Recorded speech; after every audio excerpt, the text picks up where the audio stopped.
Welcome to Brain Imaging Essentials Expanded, Part 3, Brain Imaging Pathology. I am David Lee Gordon, Professor of Neurology. The learning objectives for this presentation are as follows.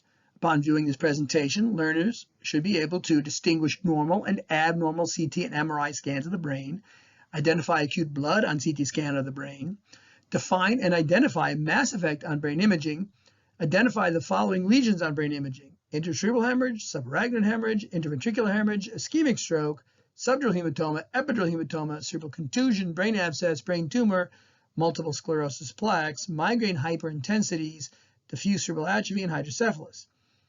Learners should be able to identify cerebral infarctions on brain imaging in the following arterial territories: anterior cerebral, middle cerebral, posterior cerebral, lenticular striate, posterior inferior cerebellar, and watershed. In addition, learners will be able to identify the following lesions on brain imaging: hypertensive encephalopathy on CT and MRI brain, cerebral vein thrombosis on MRI, MRV, and CTV brain, arachnoid cyst, and Chiari malformation type 1. Learners should be able to identify cerebral infarctions on brain imaging in the anterior choroidal artery territory and identify occlusions of the internal carotid artery and middle cerebral artery on CT angiography, as well as identify optic neuritis on MRI brain. In neurologic emergencies, the two most important findings on CT scan of the brain are acute blood and mass effect. Acute blood appears as white where it shouldn't be. Mass effect is compression of adjacent structures with possible midline shift and increased intracranial pressure. In the images on this slide, the red arrows point to acute blood. The yellow arrows point to mass effect manifested by compression of sulci and ventricles. The blue arrows point to mass effect manifested by midline shift, also called subfalcine herniation. Looking at the images from left to right, in the first image, the red arrow is pointing to a ball of white in the middle of the parenchyma. This is called an intracerebral or intraparenchymal hemorrhage. In the second image, the red arrows are pointing to white substance within CSF structures, cisterns, fourth ventricle. This is subarachnoid hemorrhage. In the third image, the red arrow is pointing to white outside the brain, between the skull and the brain. This is a subdural hematoma. And the yellow arrow is pointing to the compression of sulci adjacent to the subdural hematoma. This is mass effect. The fourth image shows a subacute infarction. In the subacute phase, there is significant edema resulting in mass effect. The yellow arrow is pointing to the compressed lateral ventricle, frontal horn of the lateral ventricle, and the blue arrow is pointing to midline shift as a result of the excessive cytotoxic edema from the subacute infarction. In the fifth and last image, the yellow arrows are pointing to the compression of sulci and ventricles as a result of this mass within the brain with significant vasogenic edema. And the blue arrow is pointing to the midline shift as a result of this mass and edema. So in general, the most important thing for any non-neurologist to find on a CT brain is either acute blood or mass effect. Further investigations can reveal the causes of the blood and mass effect, but the very first priority is just identifying these two possible pathologic conditions. Let's look more carefully at the imaging of intracerebral hemorrhage. Non-contrast CT scans are preferable when suspecting hemorrhage, since contrast is white on CT, like acute blood, and thus may interfere with CT interpretation. In intracerebral hemorrhage, or ICH, acute blood is white, hyperdense, and is within the brain parenchyma, in this case the right thalamus, as seen in this CT non-contrast axial view. Intracerebral hemorrhage, or ICH, location varies based on pathophysiology. Subcortical or brainstem ICH is usually due to chronic, and we emphasize the word chronic, hypertension. The four main locations for intracerebral hemorrhage due to chronic hypertension are the basal ganglia, specifically the lentiform nucleus or putamen, the thalamus, especially if the hemorrhage is on one side, the pons, and the cerebellum.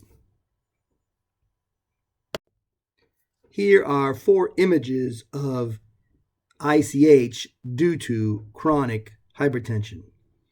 In the image on the left, the basal ganglia hemorrhage would be manifested by hemiparesis and other findings as well. In the second image, the primary source of the hemorrhage is in the thalamus, in the left thalamus, and it has ruptured into the ventricles. So there is secondary intraventricular hemorrhage, or IVH. Because the posterior limb of the internal capsule is just lateral to the thalamus, this patient would have hemiplegia as well as hemisensory loss. And because of the midline shift and intraventricular rupture, there would be bicerebral dysfunction and coma. The third image shows a large intracerebral hemorrhage within the pons itself. This patient would present with coma. And the fourth image shows a primary intracerebral hemorrhage in the cerebellum. The initial symptom would be a gait ataxia, cannot walk, but very rapidly these cerebellar hemorrhages can compress other structures, such as the brainstem anteriorly, leading to decreased consciousness or even coma. Lobar intracerebral hemorrhages, that is to say, hemorrhages located in the outer brain, peripheral or cortical brain, are usually not related to hypertension. In the images, we see the possibility of hemorrhages in the frontal lobe, temporal, occipital, and parietal.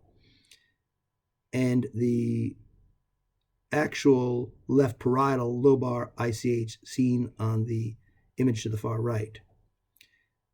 The most common causes of these lobar hemorrhages are cerebral amyloid angiopathy, especially in older folks who might have some element of cognitive impairment or dementia, cerebral vein thrombosis, hypertensive encephalopathy, ruptured arteriovenous malformations or AVMs, bleeding tumors, and bleeding disorders.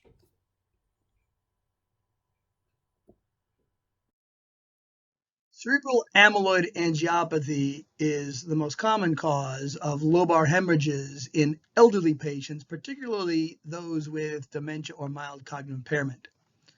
Cerebral amyloid angiopathy commonly causes microbleeds seen only on MRI, SWI, or SWAN before causing a larger lobar hemorrhage. Recall that SWI SWAN sequences show chronic blood, that is to say hemosiderin, for the life of the patient.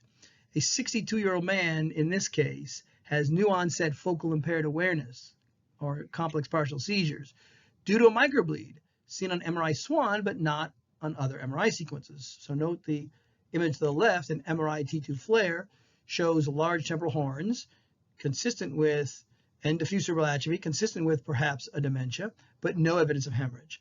Whereas the MRI SWAN on the right shows a microbleed, this black spot of hemosiderin, typical of cerebral amyloid angiopathy in the left temporal lobe.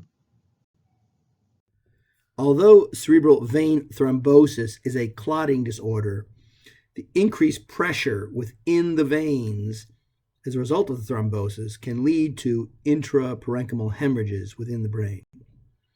On this slide, we demonstrate common venous thrombus locations and the corresponding common parenchymal hemorrhage locations on a CT scan.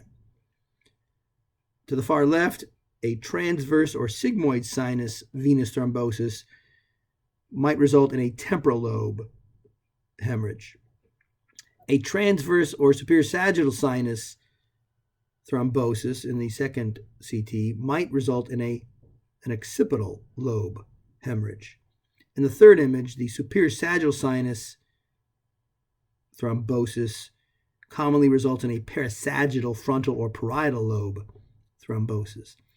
And in the image to the far right, when the thrombosis involves the deep vein structures of the brain, patients tend to get bilateral thalamic hemorrhages. Let's now look at bleeding around the brain, subarachnoid hemorrhage. In subarachnoid hemorrhage, or SAH, acute blood is white, hyperdense, around the brain in the subarachnoid space, in this case, in the basal, cisterns, and fourth ventricle. It is very important to have a knowledge of normal CSF, cistern, and fissure anatomy. This aids in the recognition of subarachnoid hemorrhage on brain imaging. This non-contrast CT is from a different patient with subarachnoid hemorrhage. Can you identify the subarachnoid blood and the resultant mass effect? Knowing where the CSF structures should be helps you identify the subarachnoid blood. The CT scan actually shows blood in the third ventricle, labeled with A, in the sylvian fissures, labeled B, in the quadrigeminal plate cistern, dorsal to the midbrain, that's labeled C, and in the space above the tentorium cerebelli, labeled D. In addition, there is sulcal effacement. The sulci are not seen at all in this image due to the increased intracranial pressure that occurred as a result of the subarachnoid hemorrhage. Intraventricular hemorrhage, that is, hemorrhage within the ventricles, sometimes called IVH, usually occurs as a result of an initial ICH, intracerebral hemorrhage, or subarachnoid hemorrhage. ICH originating in the thalamus or basal ganglia, for example, may extend into the ventricles. We often call this intraventricular extension. And subarachnoid hemorrhage commonly occurs in the ventricles because the ventricles are part of the subarachnoid space. Here we see two examples of intraventricular hemorrhage on CT scan. In the image on the left, the patient first suffered a primary thalamic intracerebral hemorrhage with subsequent rupture into the third ventricle and lateral ventricles. Thus, this would be called intraventricular extension of the ICH. In the image on the right, the patient had a primary subarachnoid hemorrhage with intraventricular extension. Note that blood in the lateral ventricles often layers flat due to gravity. Now let's look more carefully at the appearance of ischemic stroke or cerebral infarction on CT scan. In the first few hours to day of an ischemic stroke, the CT is often normal, though may instead show gray-white junction blurring or sulcal effacement. For distal M1 occlusions, gray-white junction blurring appears as loss of insular ribbon, as seen in slice A on this slide. By day 2 of ischemic stroke, CT scan will show a dark area with mass effect, compression of adjacent structures, including CSF spaces such as sulci and fissures. This is how one differentiates a subacute infarction from an old or chronic infarction. In the subacute phase, there will be local mass effect, compression of sulci, for example, whereas in a chronic or old cerebral infarction, the adjacent sulci will actually be bigger, larger, wider due to atrophy.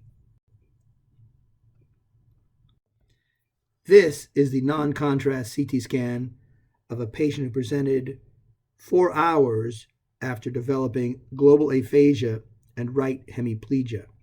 Can you see the large cerebral infarction? Of course, if the patient presents with global aphasia and right hemiplegia, we are expecting a left cerebral infarction.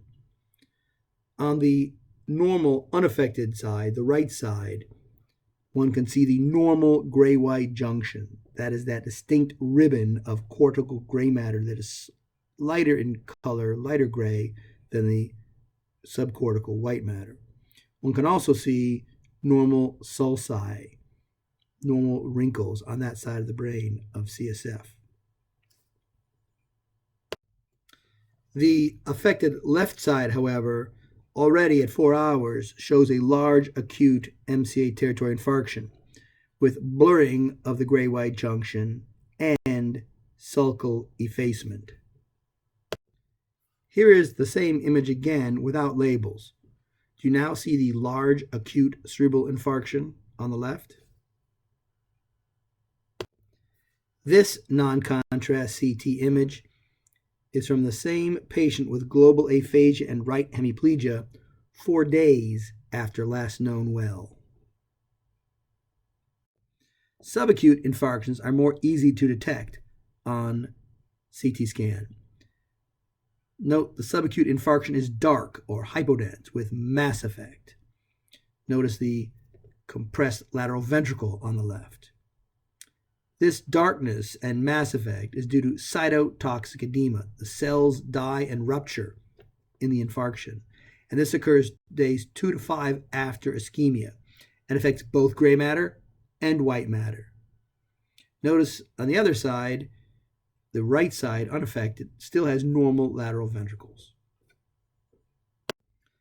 Now let's look at different infarction patterns based on the arterial territory affected in ischemic stroke. As we proceed through each of the 8 infarction patterns in this presentation, note that the infarction patterns often give us good information regarding the possible etiologies of ischemic stroke. This patient presented with a sensory motor deficit involving the right leg only. Can you determine the arterial territory of this infarction and whether it is acute, subacute, or chronic? The CT scan shows a subacute infarction. Subacute because it is dark with some element of mass effect adjacent, or at least no atrophy with enlarged sulci next to it.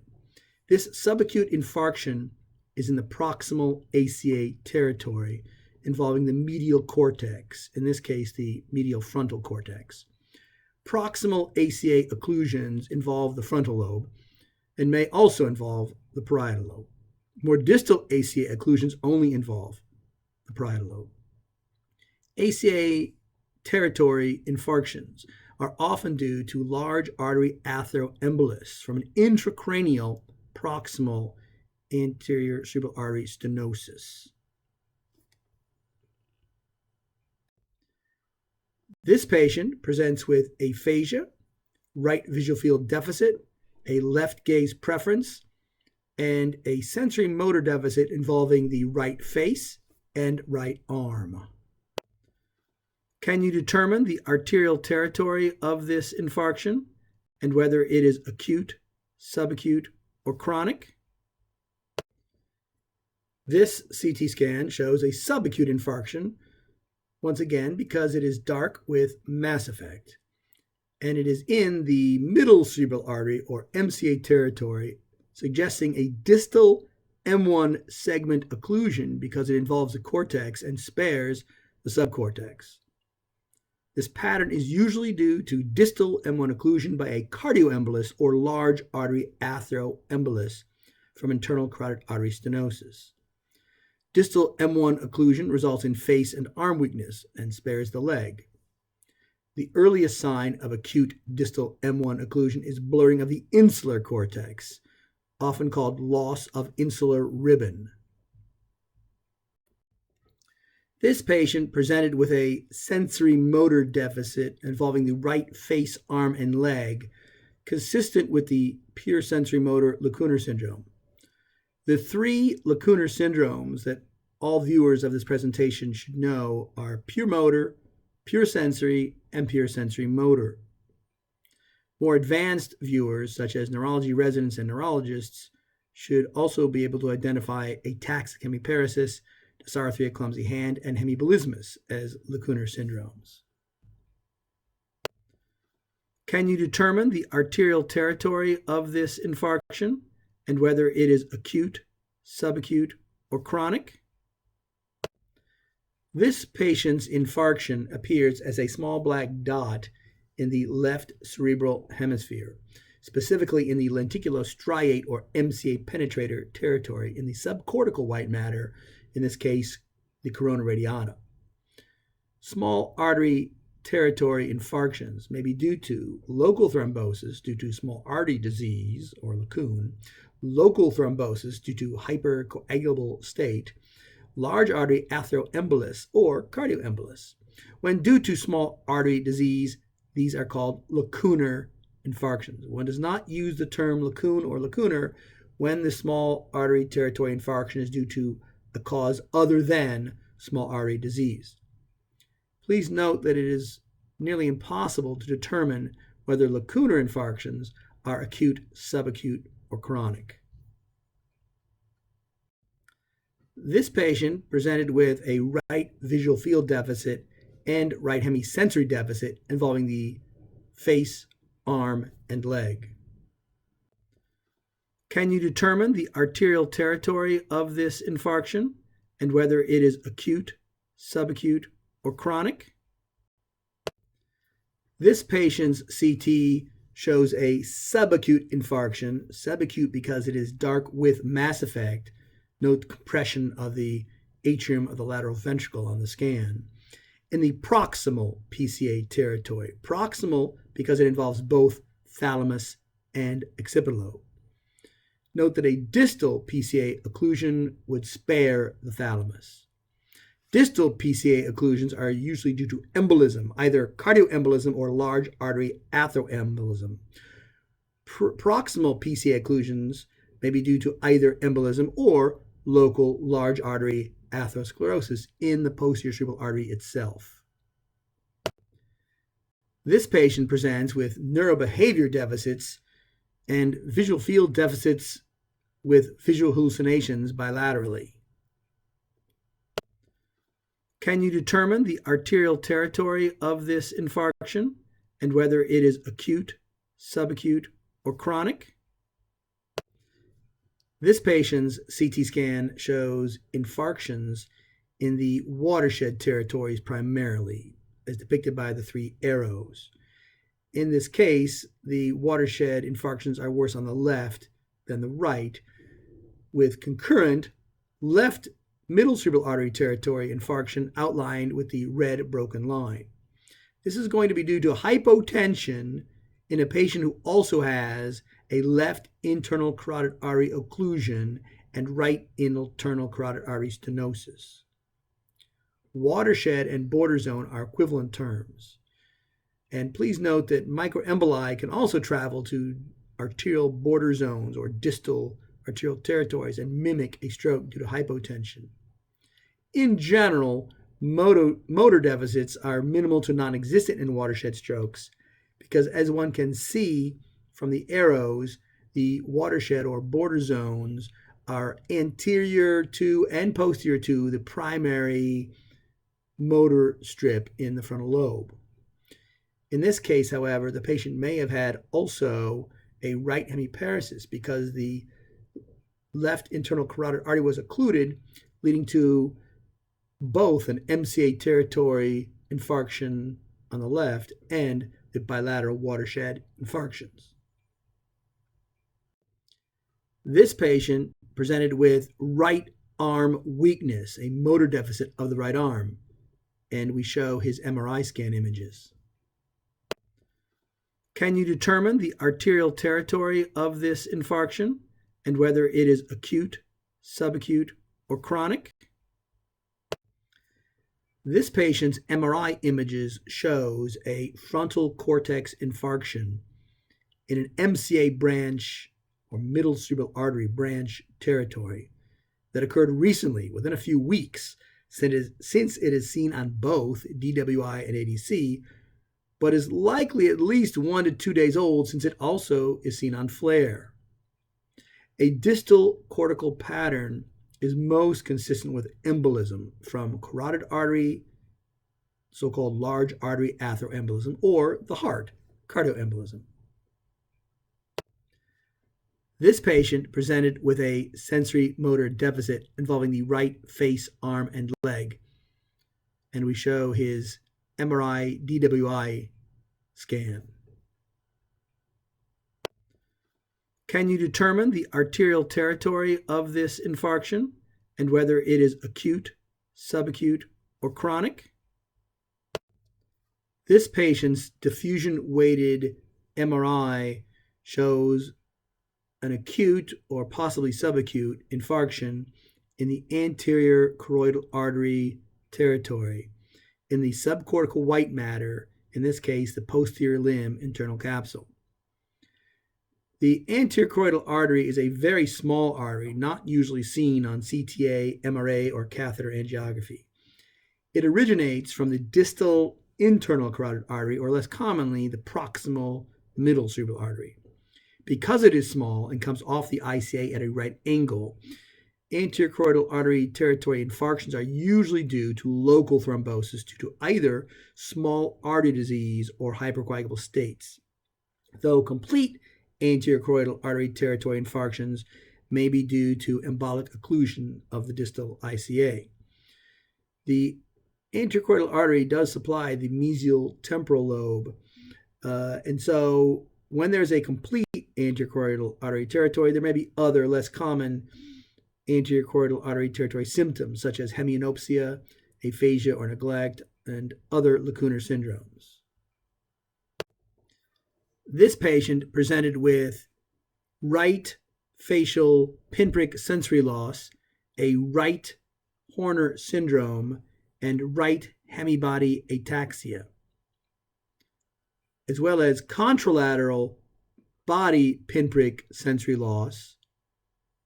We call this a cross sensory loss when it involves one side of the face and the other side of the body, and vertigo, nausea, dysphagia, and hoarseness. His MRI diffusion-weighted image is shown on this slide. Can you determine the arterial territory of this infarction and whether it is acute, subacute, or chronic? This patient's diffusion-weighted MRI shows an acute or at least subacute infarction in the territory of the pica, or posterior inferior cerebellar artery, involving the lateral medulla. Often, pica territory infarctions also involve the inferior cerebellum, though that is not shown in this patient's imaging. Pica occlusions are usually due to emboli from vertebral artery due to the process of large artery atheroembolism, or the heart, cardioembolism. The clinical syndrome is called lateral medullary syndrome or Wallenberg syndrome. Let's now review carotid artery occlusion on CT angiography or CTA of the neck. CT angiography uses IV contrast dye to detect arteries. Can you see in this image, the CTA neck axial image, that there is a right ICA or right internal carotid artery occlusion because the artery is not visible due to lack of contrast dye? Can you see the calcified plaques in the right internal carotid artery and left internal carotid artery, shown as hyperdense or bright white rims along the arterial walls? Here we have labeled the major arteries on CT angiography neck in this patient. Note that the right internal carotid artery has no dye in it. Thus, it is occluded. Note also there is a bright rim on the left wall of the artery suggesting a calcified plaque. Note that the left internal carotid artery is full of dye, showing no narrowing or stenosis, yet does have calcified plaque on the posterior wall. The two vertebral arteries are normal, running in the transverse processes of the vertebra. Due to the effectiveness of mechanical thrombectomy in removing thrombi from the M1 segment of the middle cerebral artery, it is very important to be able to recognize occlusion of the M1 segment on CT angiography of the head. Can you see the four listed findings on this CTA head? The two red arrows point to the M1 segments of the middle cerebral arteries bilaterally. Note that the right MCA is occluded.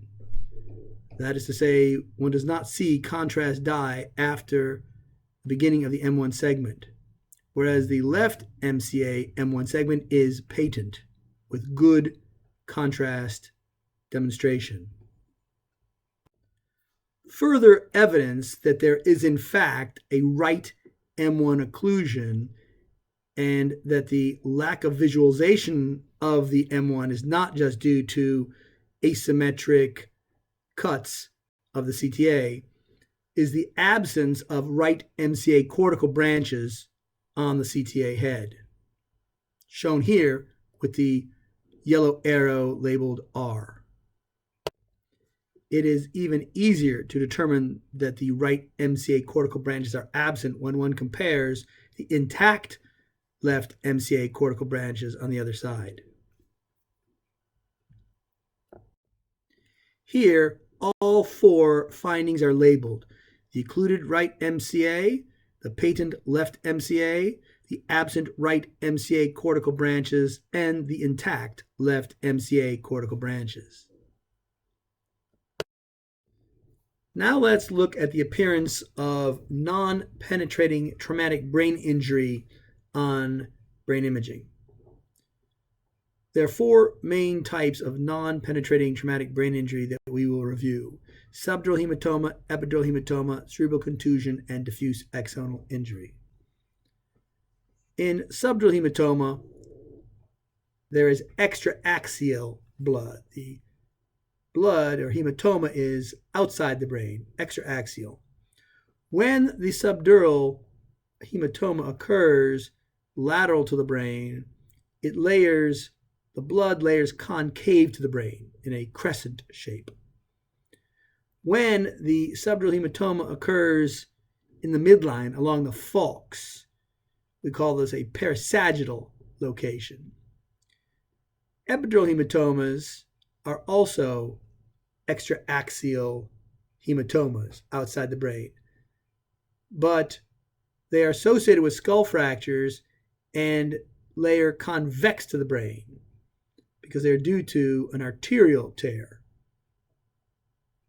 The cerebral contusions can either be on the side of the head trauma, we call that the coup side, C-O-U-P, French for strike, or contre-coup, opposite the strike, opposite side of where the head trauma occurred.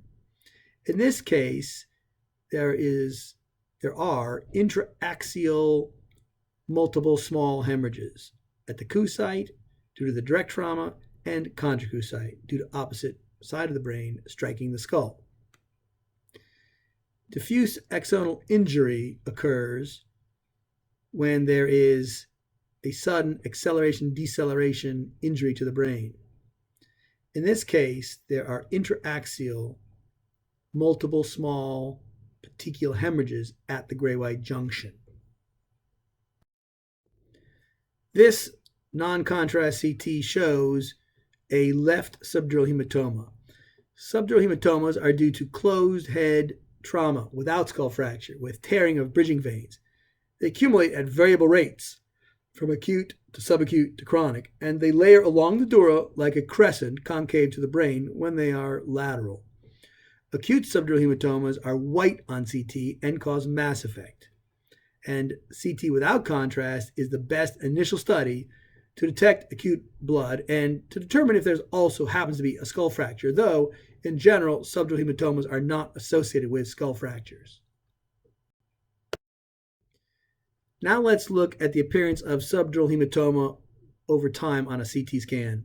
On CT, blood is white or hyperdense acutely, but darkens over time. Subacute blood, days to weeks old, is gray or isodense and difficult to see, and chronic blood, weeks to months, is black or hypodense. In these 3 CT scan images from 3 different patients, one can see the different appearances of subdural hematomas over time. The image on the left shows an acute left subdural that is hyperdense or white. The middle image shows a subacute left subdural that is isodense or gray. Note that it is different to determine the difference between parenchyma and blood. One has to look very carefully at the lack of sulci going all the way to the edge or to the bone on the left side, and how the cortex, the cortical ribbon, is buckled underneath that subdural hematoma in order to determine that there is a subdural hematoma there. The image on the right shows a patient with 2 different subdural hematomas.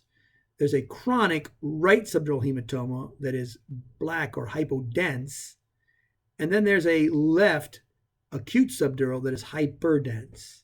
Clearly, this patient has had 2 episodes of head trauma at different periods of time. This CT without contrast is from a patient who has suffered 2 right subdural hematomas at different periods of time. The subdural hematoma chronic component is darker, hypodense, adjacent to the cerebral cortex. The subdural hematoma subacute component is a bit brighter. It's more isodense and is closer to the bone, lateral to the old chronic hematoma.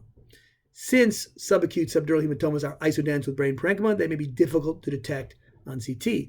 Look for sulcal effacement and cerebral cortex that is buckled and does not extend to the skull.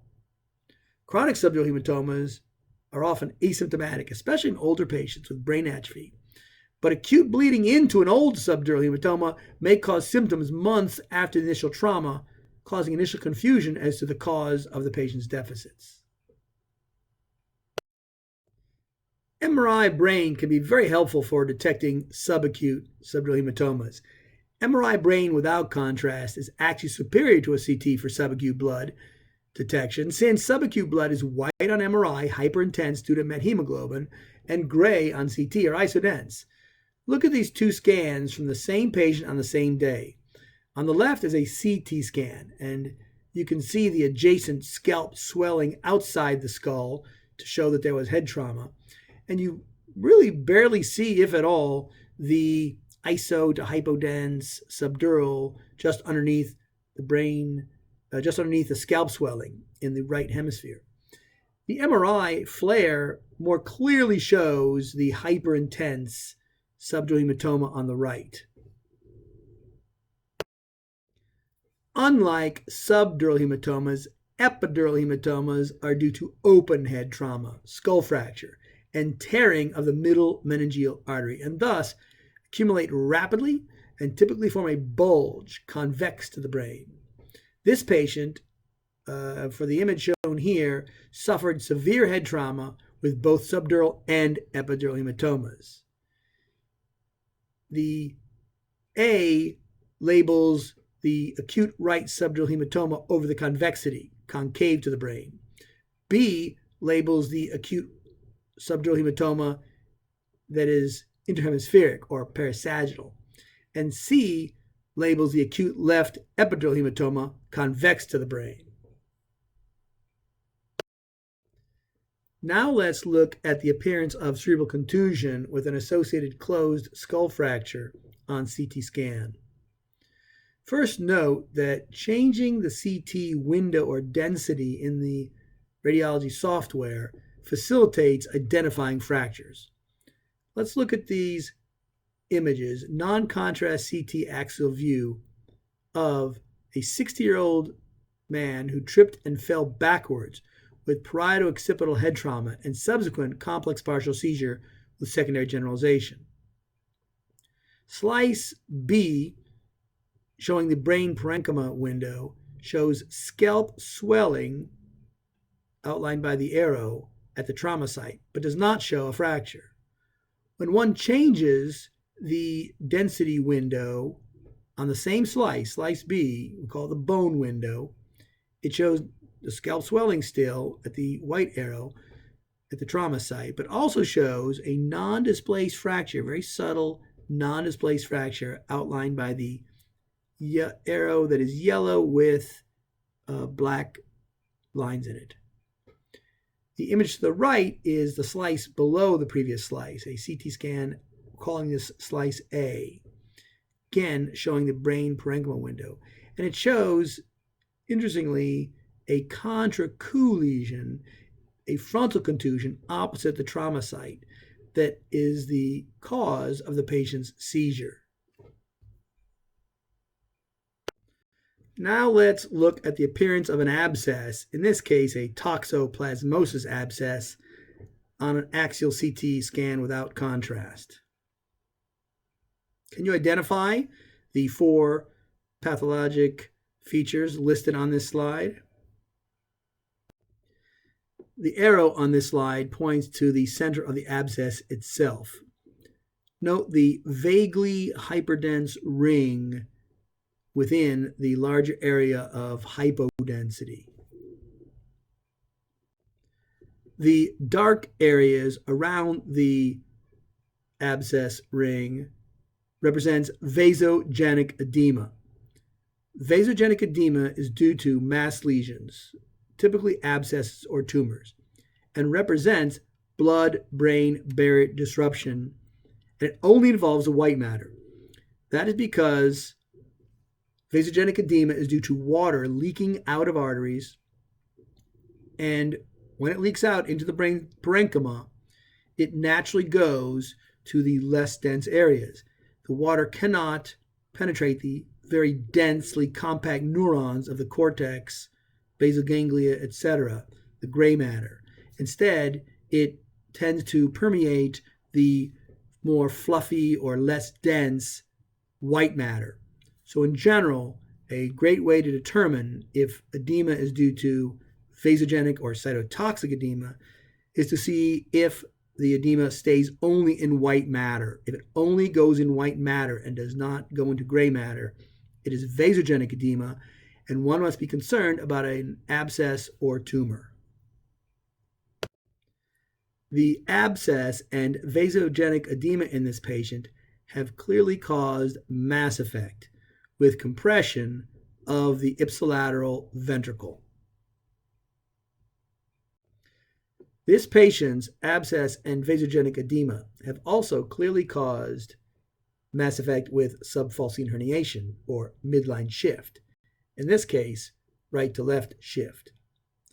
The best way to determine if there is midline shift is to draw a line down the middle of the axial image.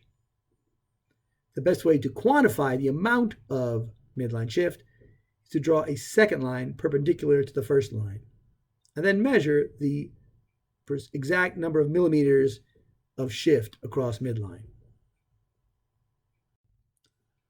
On this slide, we see the axial CT scan with contrast for the same patient with a toxoplasmosis abscess. The CT scan with contrast more clearly shows the abscess with ring enhancement. Ring enhancement is the term used to describe when the wall of the abscess or tumor is hyperdense, that is to say, enhances after IV contrast administration. Contrast enhancement is due to leakage of dye around the lesion and occurs as a result of blood-brain barrier disruption. Thus, lesions that cause vasogenic edema will also enhance with contrast, since both vasogenic edema and contrast enhancement are due to blood-brain barrier disruption. Now let's look at the appearance of a primary brain tumor, specifically a glioblastoma, on T2 FLAIR and T2 weighted images. On the T2 FLAIR image seen here, the red arrows point to the hyperintense area of the tumor lesion itself.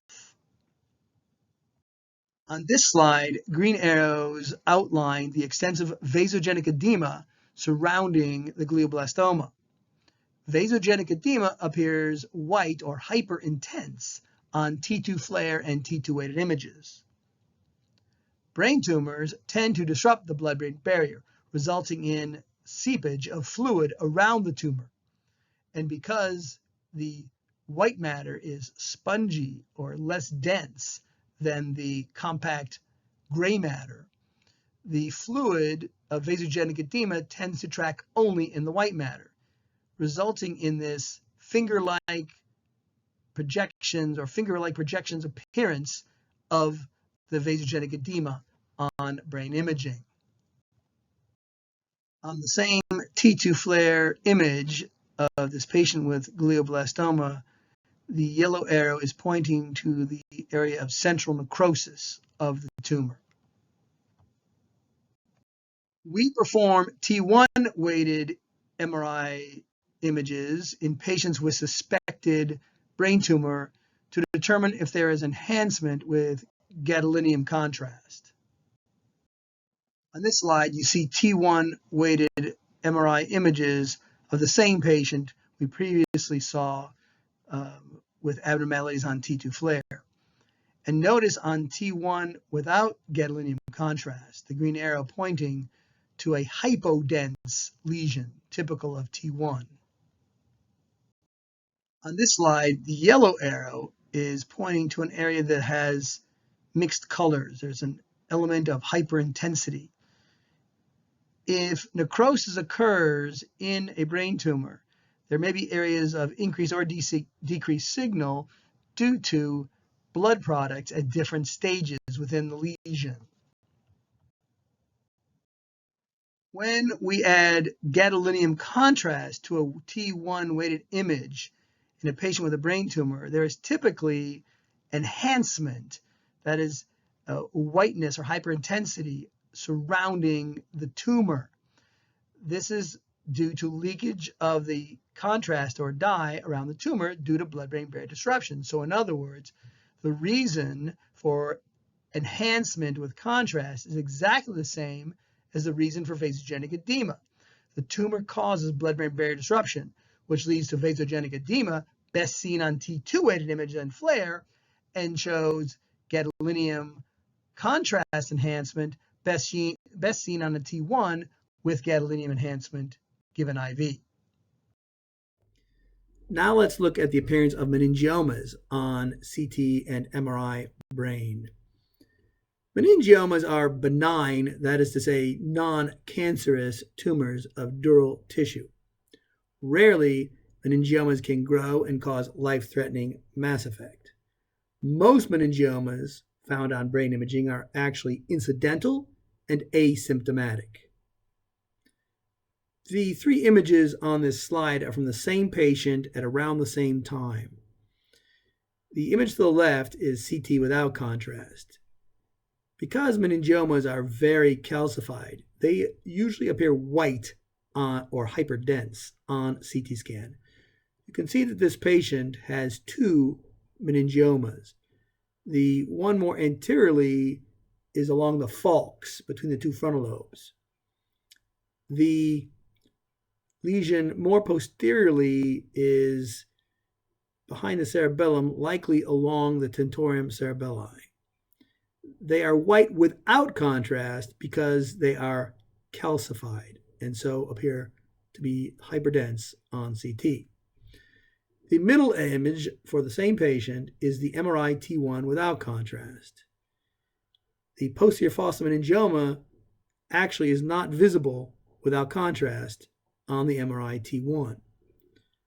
But if you give contrast to the MRI T1, the posterior fossa meningioma enhances like most other tumors and is white or hyperintense on the T1 with contrast. On this slide, we see two axial T2 flare MRI images of a patient with multiple sclerosis. Here, the orange arrows are pointing to the multiple hyperintense lesions in the paraventricular white matter. And on this slide, the blue arrows point out that the lesions are typically ovular in shape with their long axes perpendicular to the ventricles. Recall that lesions in multiple sclerosis are best seen on T2 flare or T2 weighted images, as we see here on the T2 flare. In multiple sclerosis, sagittal T2 flare MRI images can be very useful because the ovular paraventricular lesions are perpendicular to the ventricle and thus have the appearance of fingers projecting from the ventricles. They are often called Dawson's fingers after the radiologist who first described this imaging phenomenon. Here, the orange arrows are pointing to Dawson's fingers, the paraventricular lesions that give this finger-like appearance coming out of the corpus callosum. While flare and T2 weighted images are best for detecting chronic multiple sclerosis lesions, they cannot determine if an MS plaque is new or old. For this, we need T1 weighted images with and without contrast. As the red arrows show on this slide, new MS lesions or plaques enhance with gadolinium contrast due to blood-brain barrier disruption and are seen best on T1 weighted images with contrast compared to T1 without contrast.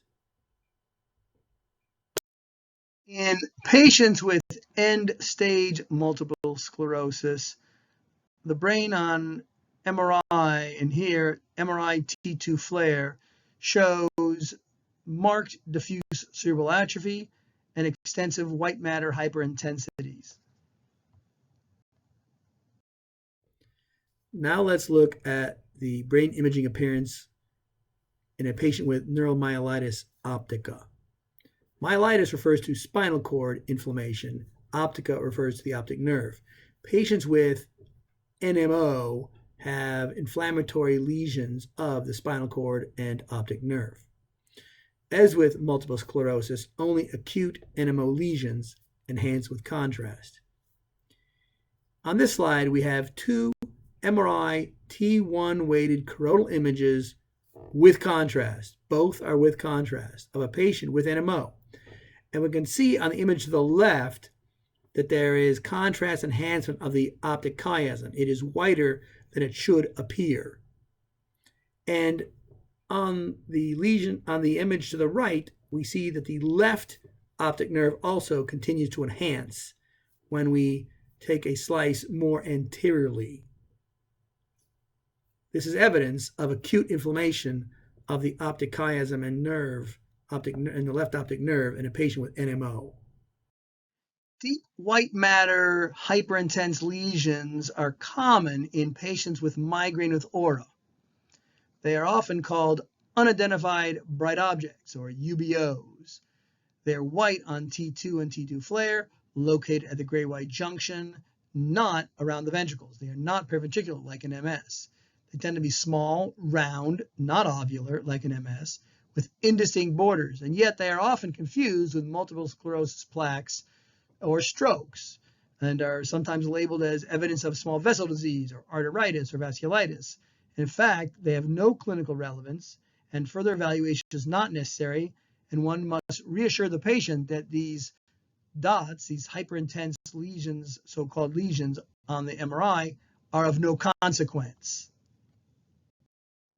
In case you did not see them on the previous slide, the red arrows on this slide point to the multiple hyperintense lesions at the gray-white junction consistent only with unidentified bright objects, or UBOs, of migraine, not with stroke and not with MS.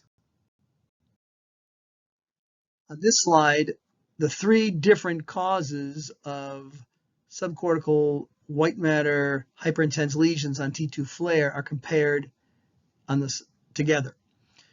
On the left, ischemic changes. Note that they tend to be paraventricular in location. They tend to be round or ovular, but if they are ovular, they are parallel to the ventricular axis. This patient also has patchy white matter changes in the posterior corona radiata called the forceps major and the anterior corona radiata called the forceps minor. This is usually due to chronic hypertension. On the image in the middle, most consistent with MS, the hyperintense lesions are also paraventricular, but they are ovular with their axes perpendicular to the ventricular axis. And on the right, the small lesions, hyperintense lesions, are actually at the gray-white junction. They're not paraventricular, and they tend to be round and have indistinct or blurred borders, consistent with migraine UBOs. Let's now look at the appearance of hypertensive encephalopathy on both CT and MRI. On this slide, we have a CT brain image without contrast, axial view, and an MRI flare brain axial image from the same patient. Note the CT hypodensity and MRI flare hyperintensity involving white matter only. Consistent with vasogenic edema, not infarction, this is typical of hypertensive encephalopathy. Hypertensive encephalopathy is also called PRES, P-R-E-S, posterior reversible encephalopathy syndrome, though it is actually not always posterior and not always reversible. This patient has large confluent areas of white matter involvement. Sometimes it's more patchy and tends to be more posterior, but doesn't have to be. Hypertensive encephalopathy is due to an acute rise in blood pressure that outstrips cerebral autoregulation and causes blood-brain barrier disruption. Again, that may be more prominent posteriorly. This is because the posterior blood-brain barrier is more susceptible to the changes in blood pressure. And this then can cause vasogenic edema, increased intracranial pressure, and possible intracerebral hemorrhage. Hypertensive encephalopathy, or PRES, is more common in immunosuppressed patients, for example, those taking chemotherapy, in whom the blood-brain barrier is more vulnerable as a result of the immunosuppression. There is actually no specific blood pressure value that results in PRES, or hypertensive encephalopathy. This condition is due to a change, the delta, or change in blood pressure, with or without a coexisting vulnerable blood-brain barrier. The clinical presentation of hypertensive encephalopathy is headache due to the increased ICP, not due to blood pressure itself. Depressed consciousness due to bicerebral dysfunction from the increased pressure and edema. Delirium from the increased pressure and vasogenic edema. Seizures and possible focal deficits related to locations of the vasogenic edema, especially visual deficits, since the edema and hemorrhages tend to be posterior more often. Cerebral vein thrombosis can be diagnosed by a combination of history exam and imaging. This is a CT head non-contrast. In cerebral vein thrombosis, the CT may show vasogenic edema and intracerebral hemorrhage. The clogged vein or venous sinus leads to blood-brain barrier disruption with leakage of fluid, vasogenic edema, that may result in further leakage of blood, the intracerebral hemorrhage. And the CT scan here shows a left temporal intracerebral hemorrhage, common in patients who happen to have thrombosis of the transverse sinus. In fact, if you look more posteriorly, the lesion labeled CVT shows a left transverse sinus thrombosis. Now, because it is hyperdense and adjacent to the bone, it's often mistaken for subdural hematoma. But the history, along with the presence of that temporal lobe hemorrhage all fit. And if one knows where the transverse sinus is supposed to be, that is the location of the transverse sinus, and this is consistent with venous thrombosis, not subdural hematoma. Let's now review the appearance of cerebral vein thrombosis, or CVT, on brain imaging, specifically MRI and MRV. First, recall that on MRI without contrast, thrombus color changes with time. Recall also that normal flow on spin echo MRIs, such as T1, T2, and FLAIR, is black due to flow void phenomenon. That acute thrombus, due to deoxyhemoglobin, is isointense or gray on T1 and dark on T2. And that subacute thrombus, or methemoglobin, is bright on both T1 and T2. Let's look at the three images on this slide. The two images to the left are from the same patient at the same time. Both are axial images. One is a T1 weighted image and one is a T2 weighted image. The green arrows, labeled NL for normal, point to the normal sigmoid sinus on the right. It is black due to normal flow void phenomenon, just lateral to the cerebellum. In the same two MRI scans, the left sigmoid sinus, labeled by the orange arrows, ST for subacute thrombus, shows that the sigmoid sinuses are bright on both T1 and T2, thus consistent with subacute thrombus. The image to the right from a different patient is a sagittal image, T1 without contrast, and the purple arrow, labeled AT, points to an acute thrombus that is isointense or gray on T1 in the superior sagittal sinus. Another way to detect thrombus within the venous or sinus structures of the brain is to look for the delta sign on T1 weighted MRI with gadolinium contrast. It is called delta sign after the Greek letter delta, and this will become more apparent as we look at the scans below. First, let's look at the image on the left, the sagittal image. All three of these images are from the same patient, two without contrast, one with contrast. Sagittal image on the left without contrast shows the isointense superior sagittal sinus, suggesting the acute thrombus. The coronal view, T1 without contrast, also where the white arrow is, shows the acute thrombus being gray or isointense, rather than black like a normal sagittal sinus would appear. The normal flow would be black. The coronal image to the right with contrast shows the gadolinium contrast around the thrombus, but absence of contrast in the middle where the thrombus is. This gives the appearance of a delta, Greek letter delta, upside down, or an empty triangle. So the sign is sometimes called delta sign or empty triangle sign. This suggests thrombus within the superior sagittal sinus. Note also that the superior sagittal sinus thrombosis results in parenchymal vasogenic edema just adjacent to the superior sagittal sinus in the so-called perisagittal or perimedian area. And note the black arrow is pointing to the vasogenic edema that appears dark on T1 without contrast on the coronal image and enhances with contrast on the coronal image with gadolinium contrast.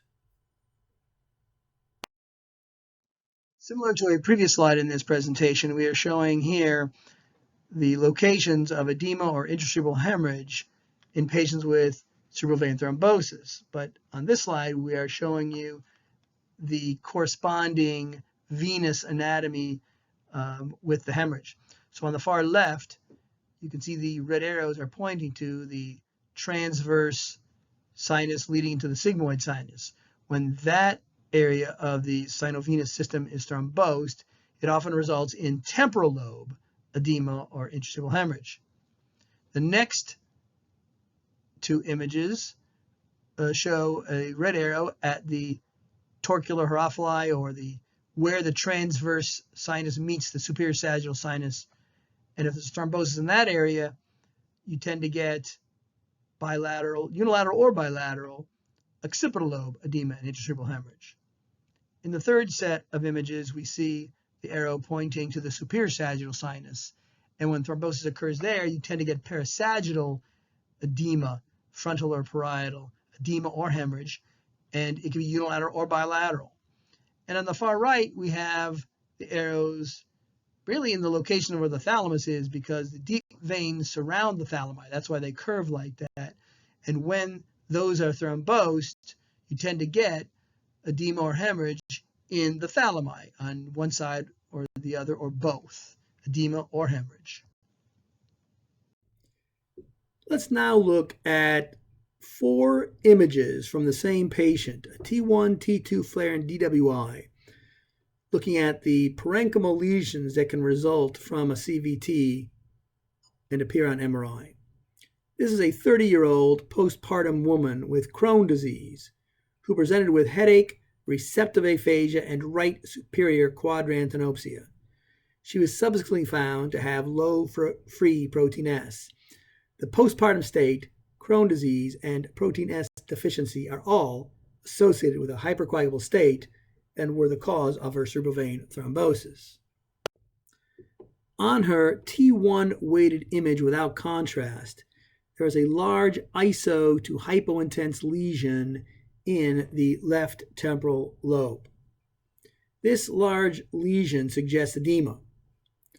And while there are some areas that suggest finger-like projections in white matter, overall, it is not possible to differentiate vasogenic versus cytotoxic edema on this image. Furthermore, because acute hemorrhage tends to be iso-intense or gray, one cannot rule out acute hemorrhage within the lesion on this scan alone. On her T2 weighted image without contrast, there's a hypertensive area shown with the white arrow that suggests vasogenic edema because it more clearly tracks in the white matter with finger-like projections. In addition, there's a hypotense or dark area that suggests acute hemorrhage. Recall that acute hemorrhage is gray or iso-intense on T1 and is black or hypointense on T2. In evaluating this patient's MRI scans, the flare does not add tremendously to the T2, since flare is in essence a T2 weighted image with CSF erased to appear black. Just like the T2 weighted image, on flare there's a hyperintense area outlined by the white arrows that suggests vasogenic edema tracking in the white matter, and there is a hypointense area that is black, suggesting acute hemorrhage when compared with the T1 findings.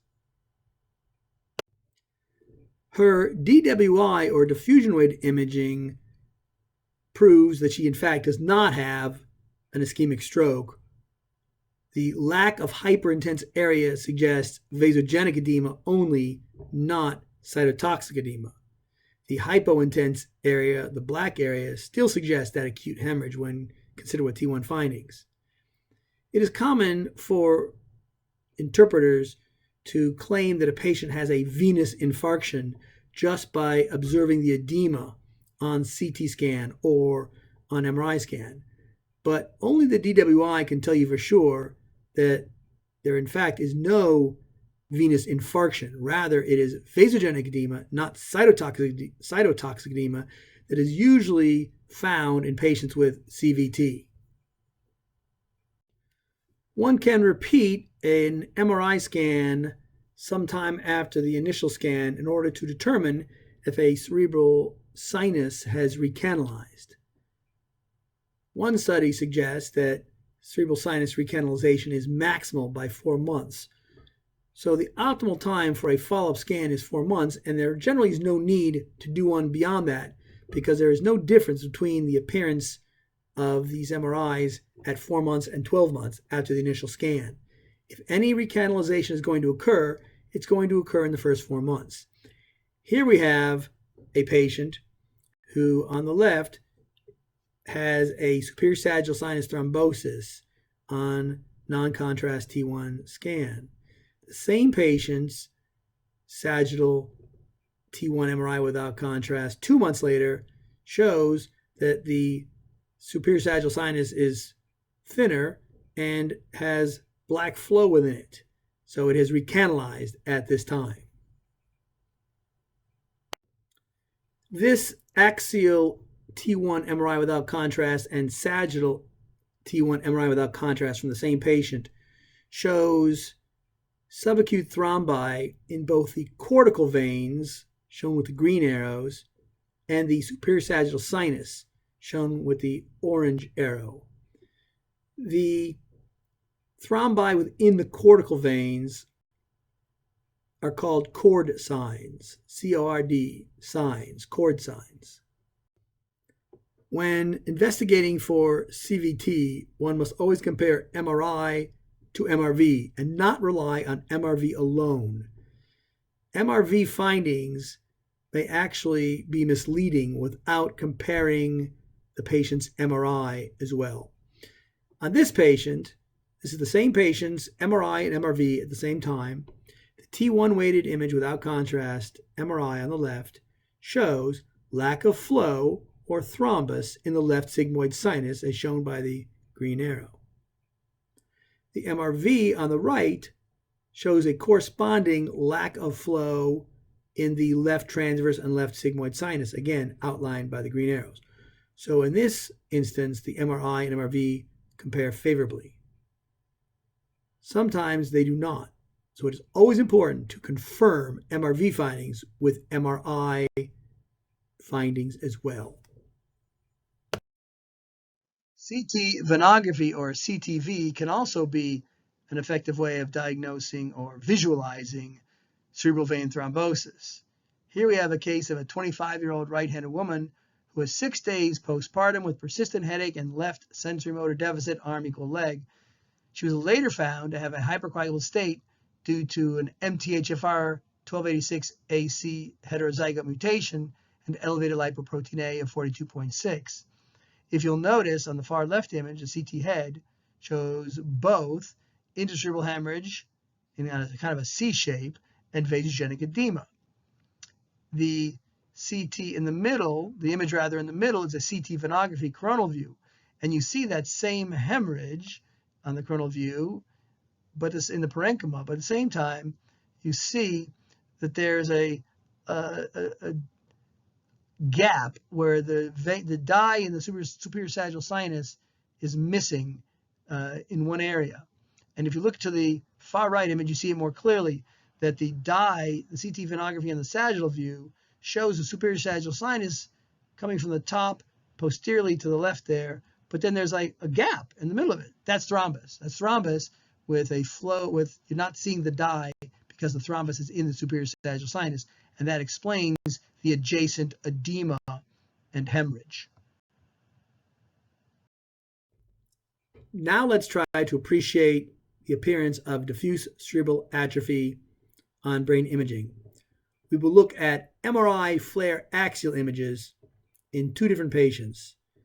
A patient who has normal MRI, a 41-year-old with normal cognition, and a patient who has diffuse cerebral atrophy, a 71-year-old with dementia. We will look more carefully at the differences over the next few slides. Comparing images A in both patients, the normal patient to the patient with diffuse cerebral atrophy, we can see that in the normal patient, the Sylvian fissure is normal in size, where it is enlarged in the patient with dementia and atrophy. The temporal horn is barely visible in the normal patient, whereas it is enlarged in the patient with dementia and atrophy. And in the normal patient, cisterns around the brainstem are normal in size, whereas they are more prominent and enlarged in the patient with diffuse cerebral atrophy and dementia. Comparing slice B for both patients, we see in the normal 41-year-old that the frontal horn is a normal size, rather small. For the 71-year-old with dementia, however, the frontal horn is enlarged. In the normal 41-year-old without cognitive difficulties, the cilium fissure is normal size. In the 71-year-old with dementia, the cilium fissures are enlarged, very prominent. In the 41-year-old normal patient, the atrium, also known as a trigone, of the lateral ventricle is normal in size, very small, whereas it is quite enlarged in the patient with diffuse cerebral atrophy and dementia. Comparing slice C for both patients, one can see in the normal 41-year-old that the lateral ventricle is quite small and normal in size, whereas the lateral ventricle is quite enlarged in the patient with diffuse cerebral atrophy. Ventricular enlargement due to atrophy is called hydrocephalus ex vacuo. The normal patient has normal sulci. The size of the sulci is normal, small little wrinkles. Whereas in the patient with diffuse cerebral atrophy and dementia, the sulci are quite enlarged and prominent. Now let's look at the brain imaging appearance of hydrocephalus, also known as ventriculomegaly, enlarged ventricles, and compare the two different types of hydrocephalus. The hydrocephalus due to enlarged ventricles per se, and the hydrocephalus due to atrophy of adjacent tissue called hydrocephalus ex vacuo. The three upper CT scan images are from a 49-year-old with subarachnoid hemorrhages. These images show large ventricles with compressed or blood-filled sulci and cisterns. Their ventricles are large, but the sulci are not. And the sulci are either not present at all because they're compressed due to increased intracranial pressure, or they're filled with blood in the case of a subarachnoid hemorrhage. The three images at the bottom are from a 71-year-old with dementia, dementing illness. And in this case, there are large ventricles and enlarged sulci, including the cilium fissure as well as the sulci. The combination of large ventricles with large sulci and cisterns and fissures is called hydrocephalus ex vacuo. And in this case, hydrocephalus per se is not the concern. It is the dementing illness, the degenerative disease, that is the primary concern. I now wish to review two findings on brain imaging that are usually of no consequence, yet are often misinterpreted as being related to patient symptoms, and therefore may cause undue worry or even unnecessary brain surgery or intervention. Let's start with the arachnoid cyst. Arachnoid cysts are collections of cerebral spinal fluid that usually do not cause mass effect. They equilibrate with the CSF and do not cause mass effect. They are either congenital or post-traumatic. They are usually incidental findings not requiring intervention, and they rarely, if ever, cause symptoms. A common location for an arachnoid cyst is the middle cranial fossa. Here we see in this image, a CT scan without contrast, a right anterior temporal arachnoid cysts. Arachnoid cysts may also be in the posterior fossa, behind the cerebellum.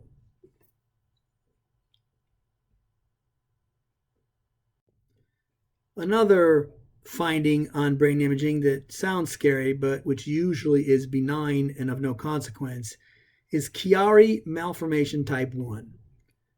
Chiari malformation type 1 is a congenital condition in which the cerebellar tonsils extend through the foramen magnum into the spinal canal. Chiari type 1 is usually an incidental finding requiring no intervention. Rarely, it causes syringomyelia and becomes symptomatic.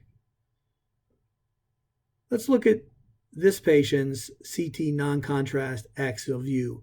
It's the same patient, two different slices.